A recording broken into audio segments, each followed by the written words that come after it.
House rules are so incredibly common in D&D and other tabletop role-playing games, it's actually pretty rare to find a table that plays completely rules as written. But there are a lot of house rules, since they're all made up by us, the players. So which ones are the best?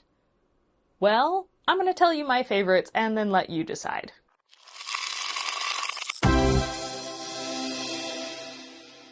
Before I get to my favorites, let's chat about how to introduce house rules. The best time to go over house rules, at least in my opinion, is session 0. As the GM, you can lay out the rules you want to stick with, rules as written, and which you are going to use a house rule. This also is a great opportunity to open it up to your players. They may know of a house rule you don't that would make a better gaming experience for your entire table. In general, I'd advise reaching a essentially consensus on house rules with the entire table and then giving the GM veto power. That way, everyone is going to be on board with a rule. You're not going to be squabbling once the game actually starts, and giving the GM veto power allows them to nix a house rule they feel is overpowered or just wouldn't fit with the kind of game they have planned. But look, you can't anticipate every situation, and sometimes you need to create a house rule because there's a gap in the rules. Rules as written makes a situation just less fun. Or you just don't know a specific rule for a very specific situation and have to wing it. In these cases, what I've done as a GM is to house rules in the moment to keep the game moving forward, and then after the session I might do some digging in the rules and as well as accept input if my players find anything, and then at the start of the next session we'll decide if we want to continue with the house rule or go with rules as written, if there even is a rule for that situation, and if that situation comes up again. Alright, now on to my favorites. No encumbrance. This might be the most common house rule I've run across. Keeping track of your inventory's weight, especially if you're full pen and paper and not using a digital character sheet, can feel like math, the game. Not always fun. One alternative that I've seen is from Z Bashu, the animated spellbook guy, which is to print out paper cubes with the items' names and kind of Tetris them on your inventory paper to track both encumbrance as well as like how much space an item takes up in your inventory. I know a guy.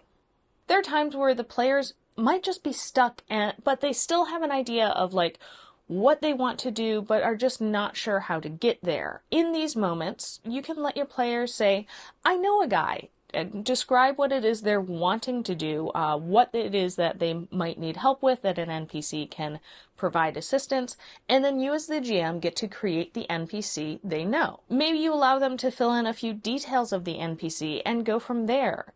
This should be used sparingly, but it allows the players to have a lot more agency. And you as the GM can use it to add more plot twists if that NPC is in trouble now or later down the road. You can fill in the details. Yeah, maybe they know a guy, but maybe that relationship isn't that great, so they need to do that guy a favor or owe them something down the line. Great plot twist moments and great opportunities for some fun story elements. A big thanks to all of our patrons, especially to Arvi. These videos are made with the support of our patrons, and you can become one today by heading on over to our Patreon page, picking your level, and getting some cool perks like early access to videos and access to maps. Okay, let's get back to the house rules. Inspiration allows a reroll. Rules as written, inspiration in 5e grants advantage, so you have to decide to use your inspiration before you ever roll a dice. This rule unintentionally gets house ruled a lot, and I think I prefer having the option to use it for advantage or for a reroll. Group awarded inspiration. This house rule allows the players to decide who gets inspiration, not just the GM. At the end of every session, there is 1 point of inspiration that gets awarded, and the table votes who gets it. It encourages everyone to, reflect on the session and chat about great moments that happened, whether it's a great roleplay moment, a cool idea, a heroic moment. The table gets to decide and celebrate each other.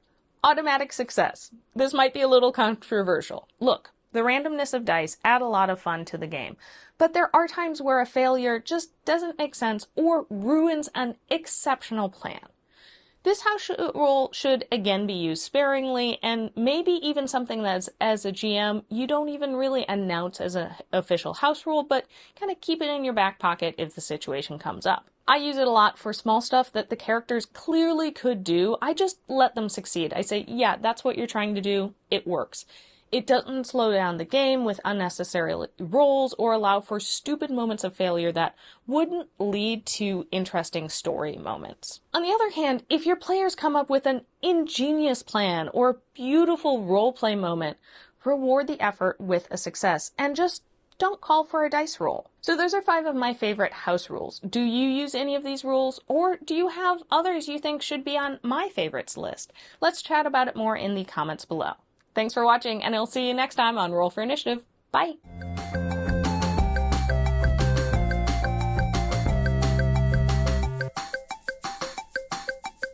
Oh no, I wasn't recording. Go back to the top. Now I'm rolling on sound.